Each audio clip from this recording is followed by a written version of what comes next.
Welcome to the very first episode of a little show we're calling Alignment Deniers, a roundtable discussion forum that will feature industry professionals, super fans, members of my cast and crew, and other special guests from time to time. We welcome you, Busters, to it.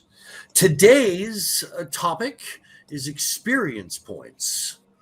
An experience point, often abbreviated as EXP or XP, is a unit of measurement used in a tabletop role-playing game or RPG and role-playing video games to quantify a player character's life experience and progression through this game. Experience points are generally awarded for the completion of missions, overcoming obstacles and opponents, and for successful roleplay. Today in Alignment Deniers, we welcome the following. We are very happy to have some industry professionals who are very opinionated people and have joined us today to share those opinions and their unique insight from the industry. First, we have Kristen Sowards of Lost Spheres Publishing. We welcome him to the show. Also, it's kind of a little foreshadowing because Kristen will be joining us in our second play group for our play of Bloodlines and Black Magic. He'll be one of our player characters, so that's exciting. Next up, what are you flashing there in the background, Mark? I see you over my shoulder there. Oh, Bloodlines and Black Magic book. Good man. Good placement. Good drop. Next, we have Stephen Radney-MacFarland of Delve RPG, who is part of my current play group, who's playing with us in Pathfinder 2nd Edition, a system which he was largely involved with creating. So welcome, Stephen, to the show. And last but certainly not least, Jay Sonia of Storm Bunny Studios, longtime friend, and we are definitely fans of what you do. So, gentlemen, welcome to the show. As you heard in the opening, I said our discussion will be about experience points, good, bad, or indifferent. Who wants to open? Experience points are bullshit. There we go. That's an opener. Stephen. Experience points are absolutely vital to proper long-term gameplay. Wrong.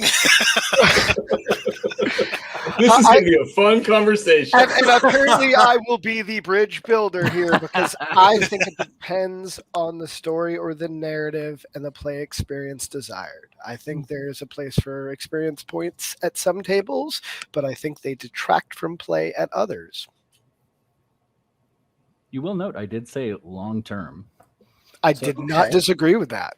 At all. Well, let's dig in. Let's start with the most passionate outburst, of course, sure. Stephen. Let's dig in with what your the basis behind your argument for why experience is bullshit. Oh, we have limited time, but I'll try to. I will try to keep it brief. So, I mean, one of the things that I always kind of take a look at as a game mechanic is to see its origins and what it did originally and how much trouble it's had actually trying to piece that together over time. And if you take a look at the history of experience points, especially in Dungeons and Dragons, right, it has had a lot of changes over time. Yes. You know, once upon a time, it was for defeating monsters and gaining treasure. And in fact, because one of the revolutions of Dungeons and Dragons was the level system, the fact that your piece on the board or in your imagination could actually progress over time, which is pretty rare in games. You see it in chess and checkers and a few others, right? But not in the sort of narrative structure that Dungeons and Dragons tries to create. So in OD&D, experience points were that measure of you get this many experience points, you gain a level, but everybody had different sort of benchmarks for that. Wizards progress slower than fighting men, who progress slower than clerics, or clerics progressed even or quicker. And then you had the rogue that was on the fast track. But yeah, they were. Yeah, it's like just nuts. And you could tell even from the beginnings, right, that this system was going to come into problems, right? As people started to ask questions. And in fact, you get to the AD&D Dungeon Master's Guide, which is a great book, not only for the wealth of information that it has in there, but Gary Gygax often argued against his opponents in that book. He'd have these weird asides. It's like reading the internet before the internet even heard, right? As people were, because he would take long distance phone calls, answer questions, and of course, things were going on, and he kept on trying to make this argument about how it needs to be treasure, and that's something the players get to pick, and then it needs to be dungeon masters giving you stuff for, and by then he was saying slaying the foe, and then he sort of conceded that, yeah, the group should get experience points except for in other certain situations. And D&D, it was really unclear, and it was almost a thing that, everybody was out for themselves to get as much XP by killing and looting as possible. Right. And then by the time you get to second edition, you get, one, treasure just goes, as XP goes, right out the window. Everybody was all like, this actually creates problems in the narrative, as the rogue is just like, well, I'm going to pick the fighter's pocket. That's treasure, right? And everything else. And so since the beginning, experience points has had a problem in that it tries to measure something that is narrative by nature. And in modern games, you see benchmark and questing experience points, or even systems that just go, yeah, you ding when the adventure's done. Right. And you can see the reason why this happens in your own game that uses experience points. I will submit this. Ask yourself how many times at the end of completing a goal, the GM goes, okay, here's how many experience points you get. And everybody titles down the total, and everybody kind of forgets. It's like, where were we at again? Right. And then you figure it out, and you're 200 to 2,000 experience points away from the next level. And the DM goes, go ahead. Go ahead. Yeah. Because it doesn't make sense with the narrative. You just completed a big goal, and you've got a system that actually competes against that you have to go in and fix. Okay. So basically no one has ever done it right. Using Dungeons and Dragons as a baseline for all of its iterations to current. No one has ever been able to do it right. So inherently it must be broken. I would say that it was a system that was interesting, that, it especially interesting when you look at some computer RPGs, but when you're playing a tabletop narrative structure game, if progression doesn't talk to that narrative, or if there is a disconnect between the narrative and progression, then you really have to kind of say, okay, what's the problem here? Where do I need to fix? And experience points are actually a way that goes against what you're trying to do rather than fixing it. Okay. Kristen, what have they done right with experience points? I think his points are, I love this because Steven and I have come up very, very similarly. I played those same games. I had the same experiences. And I don't want to say my rebuttal because it sounds a little more formal in an argument sense. But I think what each iteration of the game was trying to do, and we're talking about a game design system choice, was to inform people what you were focusing on. You were focusing on killing the monsters and getting stuff. And then you were focusing on maybe finishing stories. Around the same time, TSR came out with the Marvel Superheroes game. I don't know if you played it, which had karma was their experience. And I think that is a fascinating mechanic because the karma, originally, you couldn't even level with it. You couldn't up your abilities with it in the first version. You just spent it to adjust die rolls or to buy like social interaction perks and stuff. And it was a system of reward just to be good, right? And it had your adventures with those karma, particularly like in the modules they'd published, there would start to be these like little sideboards about, if they saved the daughter, give them an extra 500. If they did this, and it was kind of this guide to informing the dungeon master and more specifically informing the heroes, the players, what mattered. And so when you moved into second edition, you got more about focusing on narrative. And then, you move into more contemporary games and you start to have like your win condition for the module or whatever it is might have nothing to do with the monsters. Maybe it was, stopping the reservoir from being drained or whatever it was. And I see that the experience points have progressed as what to focus on. And I think when you have benchmark, or you have like organized play oftentimes boils down experience points to like a point per session, for instance, and then you ding for every 3 experience points. That is awesome for organized play. It is terrible for a year-long campaign where people have real life stuff and they miss games and whatever, and you have those middle sessions and things like grind out all weird.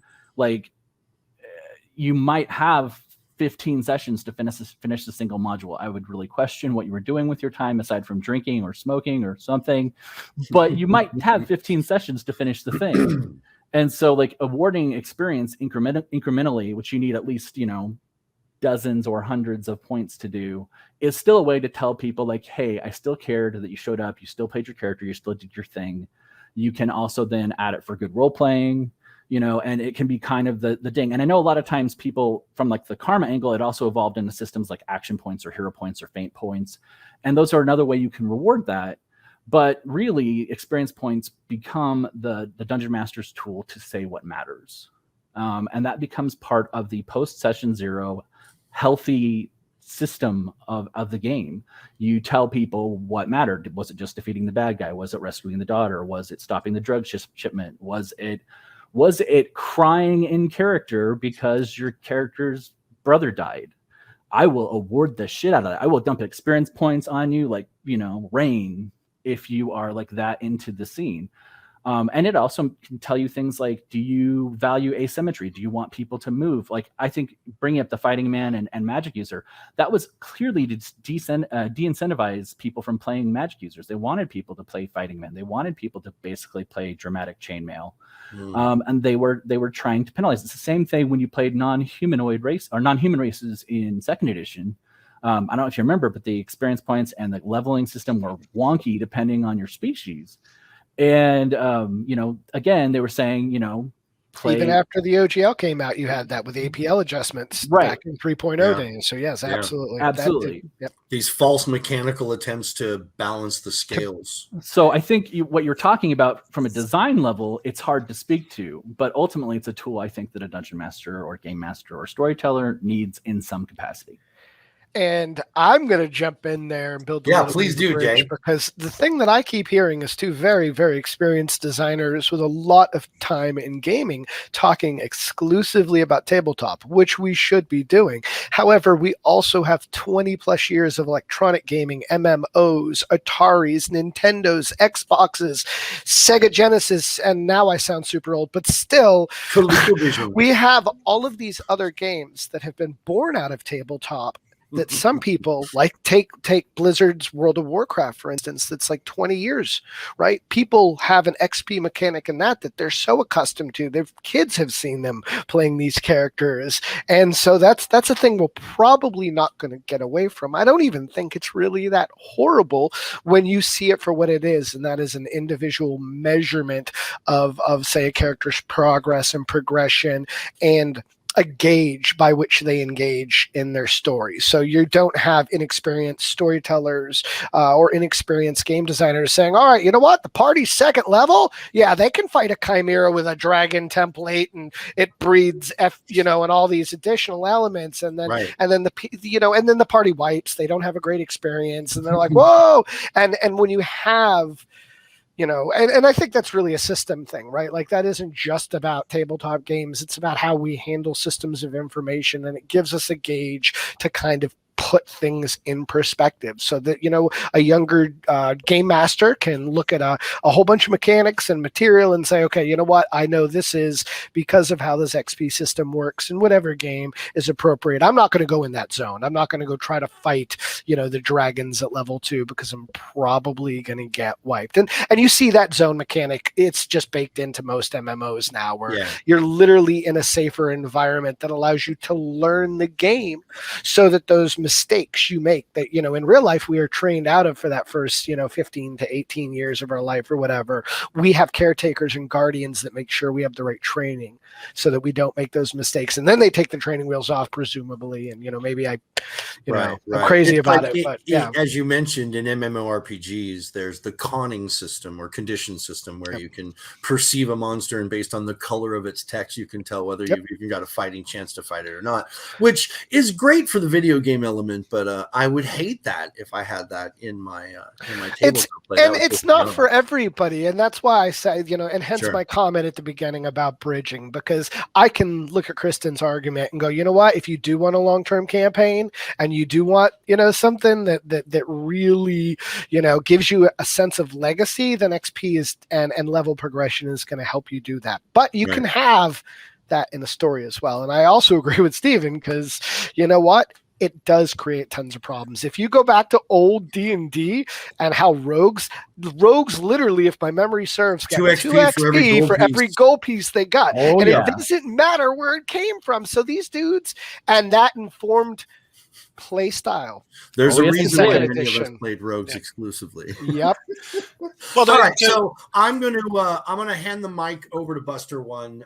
Mark, you know, coming from just the player's perspective, what's your take on XP? Do you like it? Do you not like it? Is your preference ad hoc, or do you like to keep track of the math in the background? Do you like to know ahead of time when your characters are going to ding? Where do you sit on it? And then I'm going to come back to me, and I will. I'm going to share a not so secret of game mastering. So, what do you say, Buster?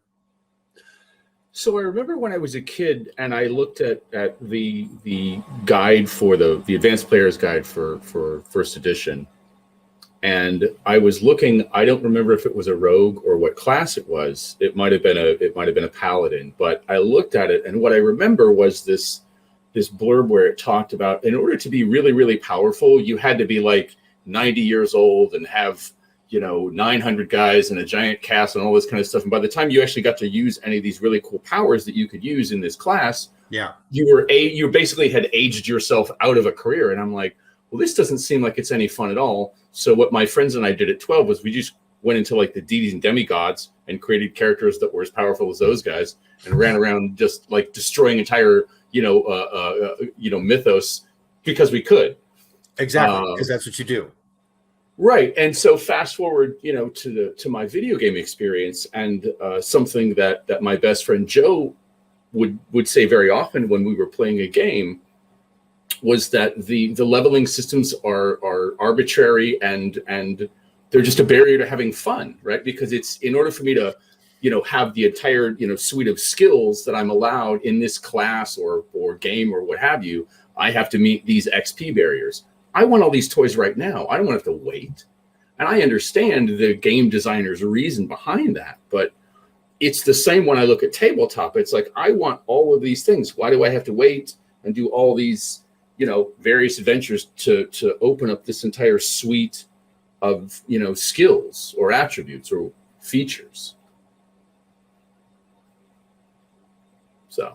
So what's the answer? Do you prefer XP? Do you prefer an arbitrary system where you can just jump in wherever you want to be, whenever you want to be there? I prefer storytelling over experience, and I would find it interesting to play a character or play a campaign of characters that just start at max level and see what that experience is like. Yeah, it's called Exalted. Anyway. All right. Well, so considering that our Tuesday night campaign that we play in, that you play in together, considering Tuesday night is that's an ad hoc game, right? But I'm going to tell you a little the GM secret, and I'm sure most GMs do this. And if you don't, you might want to consider it. It might make your life better. Unless your players are dead set on doing math. As a player, when I was coming up, there was a time when, I wanted it. I wanted that math all the time. I was the keeper of the numbers. I took great notes on everything. I documented really well. No one else even bothered to even keep track of XP, because if I was in the game, I had it, and they just trusted my notes, my numbers. So I was always into doing the math and the anticipation of leveling and coming to that session where you're going to level with a new character in hand ready to go. That was kind of a cool thing for me. But now as a GM, I am really not into XP as much. And like Kristen was saying, I like to use XP as a loose guide. If it's someone else's adventure, if it's someone else's module, I'll kind of have my awareness of those numbers in the background, but really I still do everything ad hoc unless I have a player revolt on my hands. If my players are like, no, fuck it, we have to have XP, we want those numbers, we're doing the math, of course I'm going to give them what they want, because that's what a good game master does. He gives his players what they want, and I will do that. But I will also try to steer them away from it and do the ad hoc, because I find story-driven reward to be far more rewarding. And as a storyteller, it sets up the cliffhangers. It sets up the suspenseful moments. It gives you those sitting at the precipice looking down on, whoa, what's about to happen? Those are the greatest moments that you can have in role-playing games, as far as I'm concerned. Yeah, I would tend to agree. And talking a little bit on Jay's point about computer games that use this, and especially experience points are all over computer games. They're in mobile games that are somewhat competitive or world building and everything else. People like that, like measures, right? That they can take a look at there. It's funny is when you start deconstructing the math, more often than not, the mathematics behind it is actually pursuing a quest-based goal system. So for instance, take World of Warcraft or any sort of MMO, you can go grind and grind and grind, and that thing is going to go slowly up. But as soon as you get done with the quest, you see the big reward. They're already telling you quests are where it's at, because in our minds, and humans are good at many things, but telling stories is one of them, and participating in even random events and trying to piece it together as a story. People are geared towards, what's my story, how do I reach the conclusion, and once I reach the conclusion, kind of what do I get, right? Like, what have I learned? What kind of cool shit is in that bag? What do I do next? What's the next part of the quest? And so in a lot of ways, the more I look back at D&D and various other games' insistence on experience points as that measure, when there is a fundamental disconnect, unless you're willing. And so, like, for instance, when you write an adventure path for Paizo or anybody else, right, you have to keep pretty good track of how many experience points are there, because each one of those is designed as this should take you from level X to Y. Right. And as a designer, sitting there and having to do the math to make sure I've put enough experience points in it for you to do that, and and sometimes when you have a map that doesn't even have enough rooms for you to put enough monsters in it or things to, and then all of a sudden you're doing ad hoc stuff. Like the longer that I go, it's all like, I know experience points are a huge sacred cow for a lot of gamers, but especially in tabletop narrative-driven adventures, where more often than not, you're not getting individual experience points. Even if somebody doesn't show up for a game session, we're just going to assume that you got the experience points because somebody else is playing your character, or it's not, or it's not fair. Yeah. And it's all like, the longer it goes on and the more people are making adjustments, they're only making adjustments to a system that isn't actually achieving the goals that you want to achieve. It's there, in my opinion, these days, purely out of momentum. It's, well, the game, and if you take a look at it as a brand strategy, let's say you work at Wizards of the Coast, I know a little bit about that, is you can't take experience points out. That's part of the brand. That's kind of like, changing the 6 ability scores, or getting rid of hit points. Taking the cylinders out of the motor. What the fuck are you thinking? You can't do that. Right. Yeah. Even if you had a better system, something Right. that Right. and a big and then the fans would just go, "What the hell are you doing?" We didn't even do anything that drastic when we designed 4th edition. I know I said 4th edition, and a lot of players rebelled against even the subtle changes that we made in 4th edition because it didn't feel like D&D to them. So Right. in a lot of Wow. ways, in a lot of ways, like I am all for just throwing experience points into the trash bin of game Throw design out history. my baby. Just wham. Right? It doesn't do what you think it does. It actually gets in your way of doing what you think it does. But in because of momentum and because a lot of people grew up with these things and actually don't really think about how the system's affecting them. Right. Saying that, me being the asshole who says that is like, I'm sure I'll get hate mail. Steven, you don't know D&D. and to that, I'm like, just examine your assumptions Awesome. and take a good hard look at it, because I don't think they are exactly what you think they are. So we've talked about experience points as a whole, as a conceptual tool, as a mechanical tool in RPGs. There's one more aspect to them that I just want to touch base on very briefly, to kind of, do the full Monty rub on the subject so we can leave no stone unturned. So once you have, I love Sonia's eyebrows. Once you have the XP, it's then there are different kinds of systems in RPGs of what you're supposed to do with them once you get them. For example, the classic variety is the level-based progression. Level-based progression, Dungeons and Dragons, Pathfinder, a lot of games. When you get to a sufficient accumulated level, you go up, you get things that come along with that new level. That's the basis. We know all about that. There's also activity-based progression.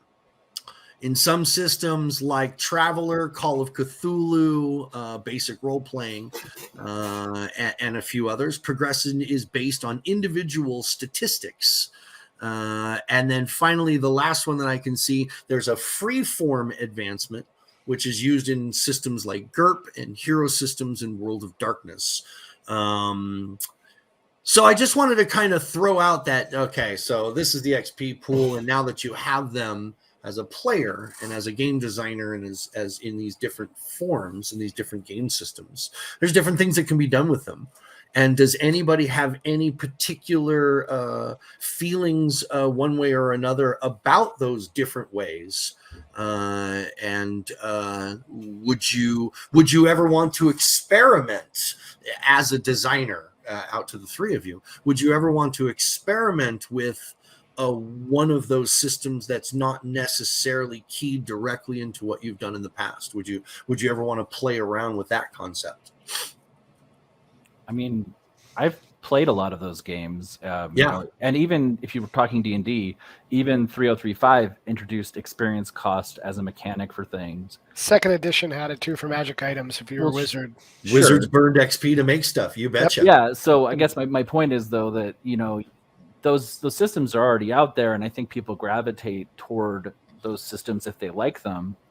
I find that, like, I play a lot of Mutants and Masterminds when I'm not playing Dungeons and Dragons, and when people play Mutants and Masterminds, I find it's interesting because you then run into the decision of, do you get to spend your experience immediately because a point can change a power rank or whatever, or a skill rank or an attribute, or do you bank them up for like a massive, manifestation of something? And, even back to some of the other stuff we've been talking about, I think a lot of that can be player managed. And even when it's like, just talking about plain old boring incremental experience, there are players in my groups that don't care about them. They will just go, oh, did that level us? Okay. And then they don't even twitch. That's it. And my point is, those people will ignore that if they don't want it, and they'll save up their experience points in these point buy things until they can buy the big Cadillac, right? They want that big moment, but there are people who are going to eke out, progression-based players. That's their priority. they are going to want that engagement 100% all the time. They're going to invest everything, every point, whatever. And I find it's interesting because that actually tends to cause them to miss out on leveling more expensive skills, because they go for the incremental spend. So they buy up the skill rank or the whatever, and they never actually can level up their power unless I really help them understand mechanics and say, okay, well, we can buy you up a flawed type top rank where if you use it at your full PL 10 rank in Mutants and Masterminds, maybe you have a chance of losing control or you suffer burnout or whatever. But like those players who want that incremental burn, they tend to just go for it. It's like it's a progression junkie, and they're gonna use it, and it's gonna change the tone of your game a lot. Your strategic optimizer type players are going to engage the system like constantly, and they're going to hound and bring up mechanics, and it's going to become very prevalent in your game. Where your role player is going to probably become more and more withdrawn. And I'm saying someone who is exclusively one of those things. There are players that are both, and that's a totally different animal. Sure. But the person who's more narrative focused is going to kind of end up with this big pile. And when, the game ends and you're like, do you have 20 unspent character points?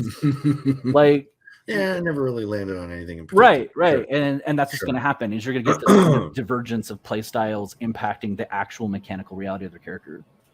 One of the things that I wanted to mention, because I think it was a really interesting approach to dealing with XP, both in terms of building a progression-based character and using XP to interact with and immerse players in their stories, was actually Monty Cook's cipher system.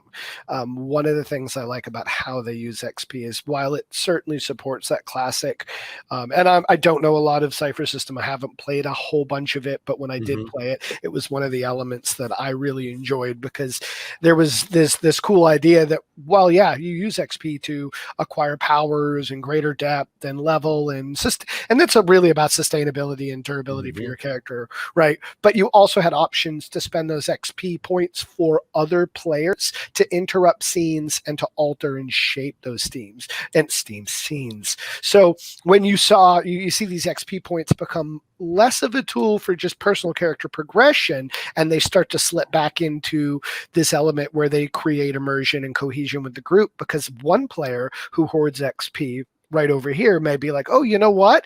My friend's about to fail this thing and they're about to lose their character and blah, blah, blah. I'm going to not be selfish. I'm going to spend some of my personal XP, interrupt the scene, and help out by either giving them a benefit or something. So I really think, like we mentioned a lot of D&D and a lot of these classic games, and we're right to. I mean, there's that core legacy is born out of that 60s, 70s kind of like D&D spirit, right? But 70s technically. But still, it's just like, there's a lot of things you can do. Here's my question. This is what I'm saying. So here's my question, Jay, and I was going to kind of pose this to Kristen and Stephen as well. Is so for Bloodlines and Black Magic, what have you done different with experience, if anything, or any of the other games that you've developed, whether it's Rune or Alessia or any other games? Have you done different things with experience out of the standard model? With Bloodlines, we just told people to use them or ignore them as they see fit. It's pretty simple. Right. We straight out call them an arbitrary measurement. Like if you are classically aligned to that 5e idea of straight progression or 4e or whatever system you're playing, then by all means use a CR system and use and measure XP. If you are not, and you want to use it how we use it in Bloodlines, and that is a measurement of progress over time, that's your investment with that character as part of that narrative, then by all means use a benchmark system. And that's what I do personally. So I'll just take people, all right, by the time they get to this episode in this season, they should be level 2. If they're not, boom, they're level 2. And by the time they get to here, they should be level 4. And if they're not, boom, then make them level 4, right? And it's really, and that's just to maintain survivability. And if a GM or storyteller wants to tell a different story, they're going to. And I only have a very limited amount as control. As a designer author, I can tell you what I do, how I design the system, but I have absolutely no control, nor do I have desire to have control at how an individual table plays their game. That's like some dude being over here, nope, you're doing it wrong. You're doing it wrong. Nobody needs that. Nobody wants that. And we've evolved, hopefully, in a society within our kind of gaming sphere to where like we understand that fun is a subjective thing, right? It's a subjective co-shared experience by the players and the game master or storyteller at the table. So if you use them and you love it and it helps for long-term game, then by all means use them. And if they ruin shit for you, don't use them. Leave them in the abyss. Let the paladin find them later. I don't care. I did find that the way that you guys handled XP in Pathfinder 2nd Edition was a little different in that you're building up to 1,000, and every time you get to 1,000, you level, and then you go back down to 0. So I like that idea that you don't have this, at 15th level, I've got 974,415 XP. Like, that's crap. It's just like 1,000. Every level, you get 1,000. When you get your level, you go back down to 0. And I was like, oh, well, that seems like a kind of it's not really changing much, but it seems like a kind of a refreshing solution. What was the idea behind that?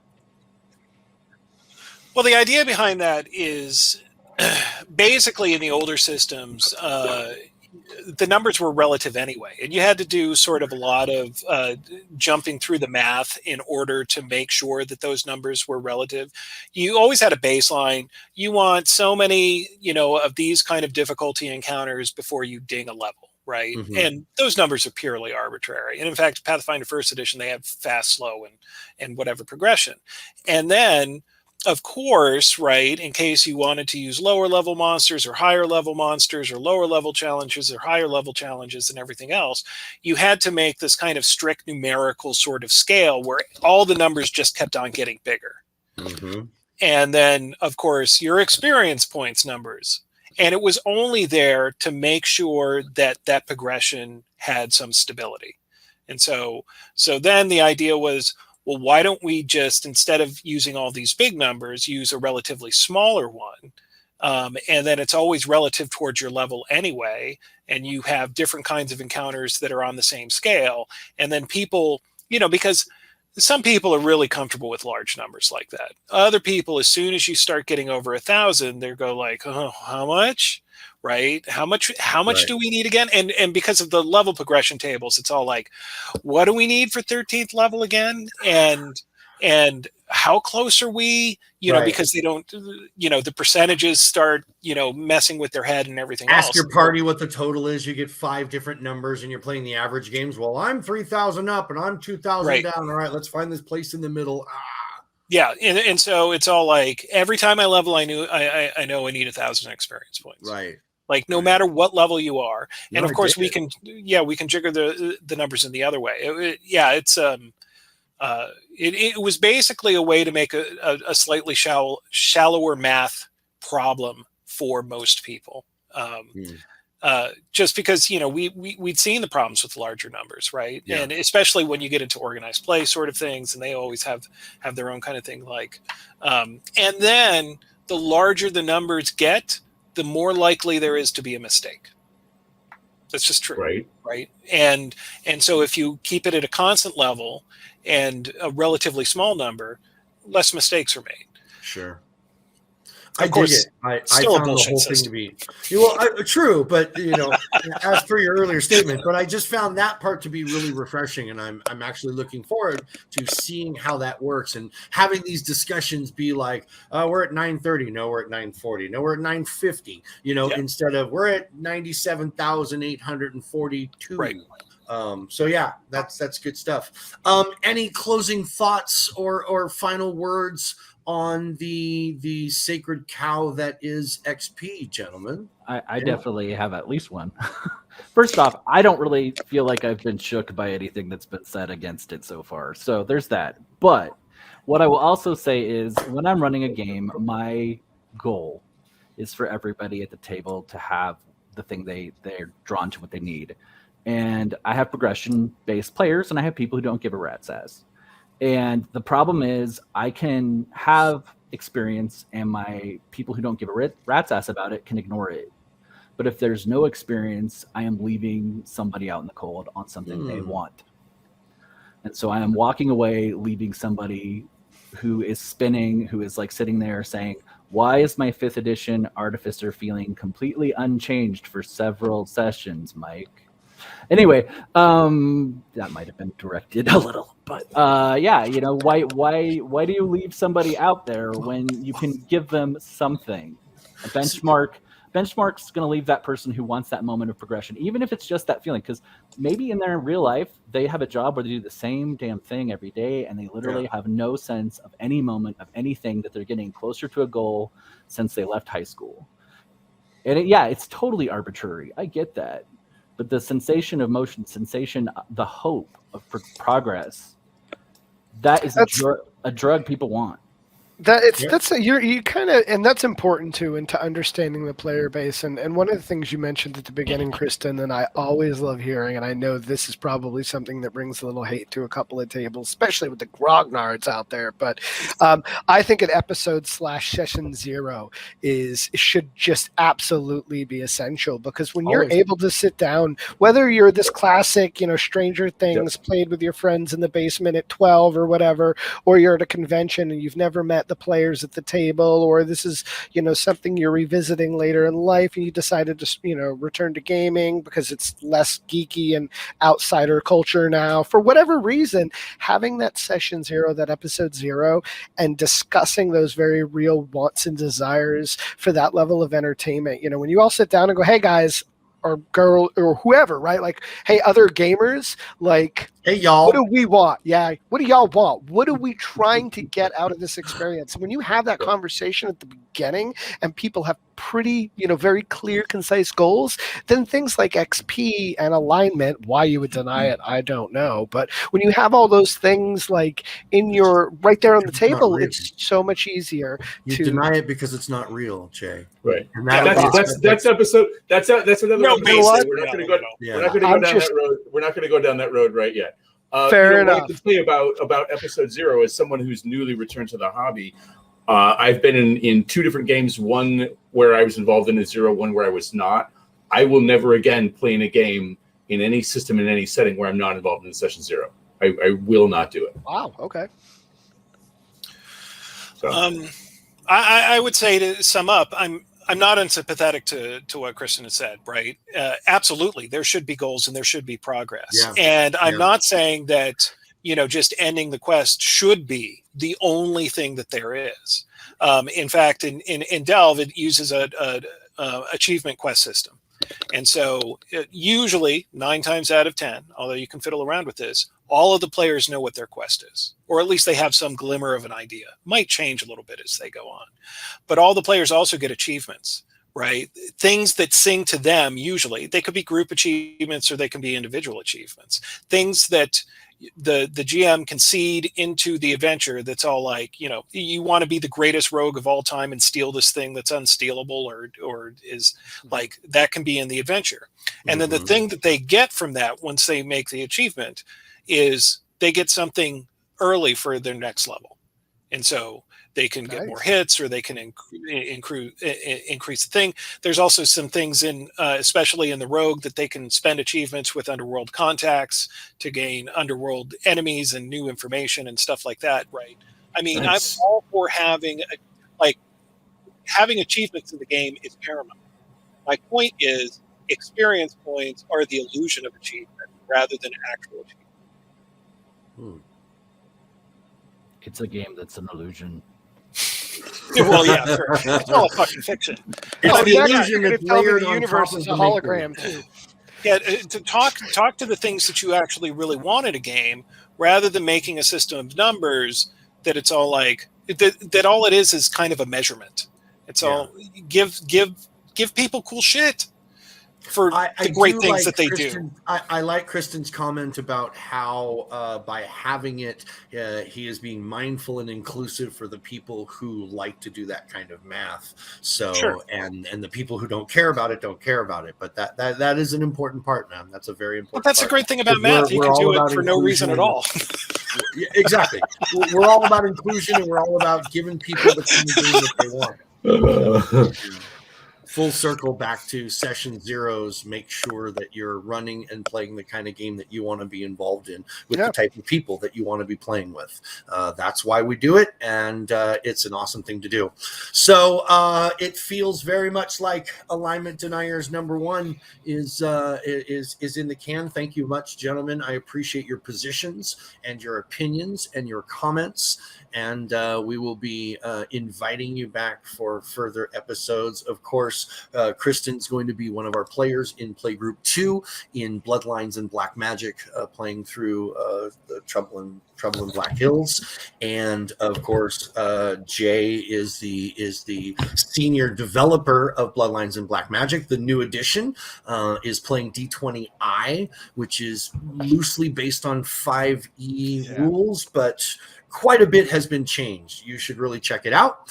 And of course, Stephen is in our current game. He's mentioned Delve a few times, and will be leapfrogging after Bloodlines and Black Magic. We'll be coming back to Delve RPG and showing you some of this awesome stuff. So before we get out of here, gentlemen, is there anything last, any links, any things you got pimping out, anything that you're working on right now you'd like people to know about, or any directions you'd like to point our busters so that they can look at your stuff and get a better understanding of who you are as developers?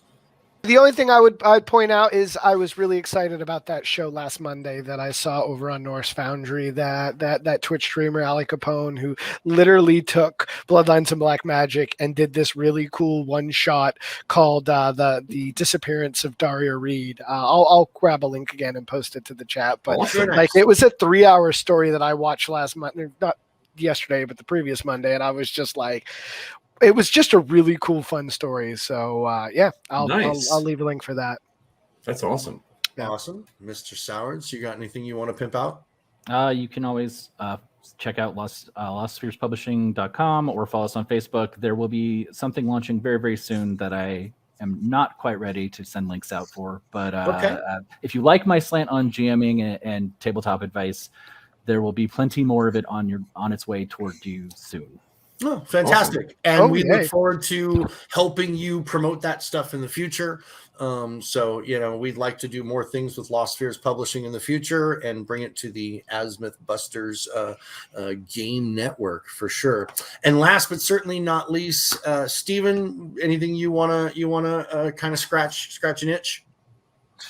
Well, I mean, watch Azmyth Busters as we play Pathfinder 2nd Edition. It's a game, even though sometimes I can be critical of, that I'm very proud of and enjoy a whole lot. I think you can see a lot of the fun that's in that game system. Of course, I still do some work in that game system. What is it? The new Magic book, Secrets of Magic, has just Secrets of Magic. People are really enjoying it, so I contributed to that book, as did a lot of people. And it's I haven't gotten my contributor copy yet, but the people who've got it have seemed to like it a good deal. And of course, I'm continuing to work on the Delve RPG, and you can take a look at the links we provide, both the Patreon and just the blog. So. All three of you gentlemen have Patreons associated with your companies and with yourselves in development, and we'd like Busters very much to support these gentlemen. It's not just about throwing dollars at people. These guys are consummate content creators, and as a Patreon supporter, you get things. Jay Sony is probably one of the most prolific posters that I know, having every single week he has something going out to his for like 3 years. So I've missed a couple of weeks, but I think I know, but that's still pretty crazy. And also, if you come into someone's Patreon now, you get access to all the backlog of all the documents that are available. So likely you are buying in for a very small amount and getting a great deal of resources. And I suggest that you throw $5 a month at each one of these men at their Patreon, and you will not be even a little bit disappointed with what you get for the value and for the money you spend. Thank you, Busters, for joining us. We hope you enjoyed this brand new show that just kind of came out of the ethers. Thanks, guys. Appreciate it for joining us for number one. Your number one.